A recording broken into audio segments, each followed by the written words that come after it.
Coming into this transfer window, the two players that wanted Chelsea to ship out were Raheem Sterling and Ben Chilwell. Of course, we were able to ship out Ben Chilwell. Now he has permanently signed for Strasbourg, right? And I feel like he's going to be a good addition for Strasbourg. He has that experience mentality, that leadership mentality. He knows what it is to win European trophies. He knows what it is to play games. Even he's actually good. It's just that injuries knocked him out, knocked him off his feet and all. So I feel like at Strasbourg he has an opportunity to rediscover himself and to help Liam Rosenau and also to help the Strasbourg team. So I'm very happy. At least finally Chelsea moved on for him, and I believe that he would have taken a very huge pay cut to actually move to Strasbourg, which is kudos to him. I mean, this guy is a professional. Ben Chilwell is a professional. He's a professional. There's like even when he was out, he was cut off from the squad. He was separated from the squad. You never heard any fuss. Nothing. He was professional about it, and I'm really sure that he went on to Strasbourg and he got a very huge pay cut, anyways. And so I'm happy that at least finally he will play football, because definitely he's going to play football at Strasbourg and he's going to be very, very integral to what Liam Rosenau and Strasbourg are building. Now, the next player that, like I mentioned earlier, was Raheem Sterling. Raheem Sterling did not still leave. He did not still leave. You see, that is why deals like Raheem Sterling is why I understand it when the current Chelsea directors, when they refuse to go for big names or big players, deals like Raheem Sterling. Because when we went for Raheem Sterling, he was a big name, he was a big player, we bought him big, we paid him huge salary. I think he's earning over 300,000 per week. Bought him big. But did he ever do anything? He did not do anything.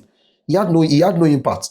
Nicolas Jackson that was earning lower salary than him had impact than Raheem Sterling. Cole Palmer that was earning lower salary than him had impact than Raheem Sterling. Raheem Sterling had no impact at Chelsea. Even when he went on to Arsenal, he had no impact there. But again, contract is contract. Now, nobody's talking about this one, right? That now Chelsea has gotten a player that we cannot move on from, but we are still paying him the money because the contract obligations must be fulfilled. Like I said, contract is contract. So whether Raheem Sterling does not play, whether he plays, it doesn't matter. At the end of the month, he will collect his salary. He will collect that salary. That is 300,000 per week. He will collect it at the end of the week. He will collect it every week. He will collect his salary. Who collect his salary? Nobody's talking about that. Why? Because it's a contract that favors a player. Again, like I said, Raheem Sterling is a type of transfer that you should look at if you want to know the danger, if you want to know the disadvantage of getting a big game player. If you want to know that player, because if Raheem Sterling was not put on big wages, we would have sold him since.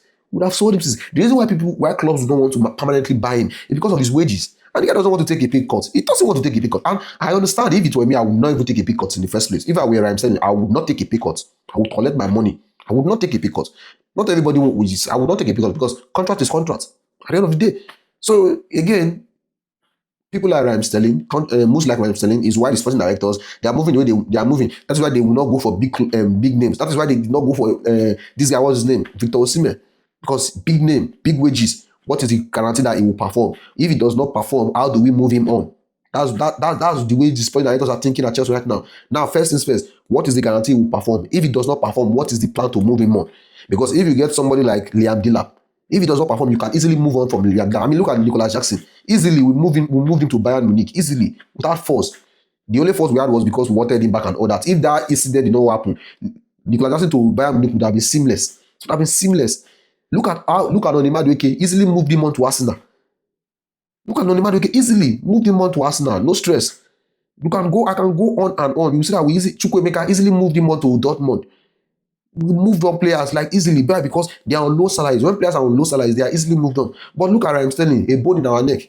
Cannot move him on because of his salary. I mean, who is going to buy Raheem Sterling and pay him 300,000? Who is going to be? Nobody, absolutely nobody. So right now, Chelsea, we have to pay him. Again, if I were Raheem Sterling, I would not even take a pay cut. To be honest, I would not.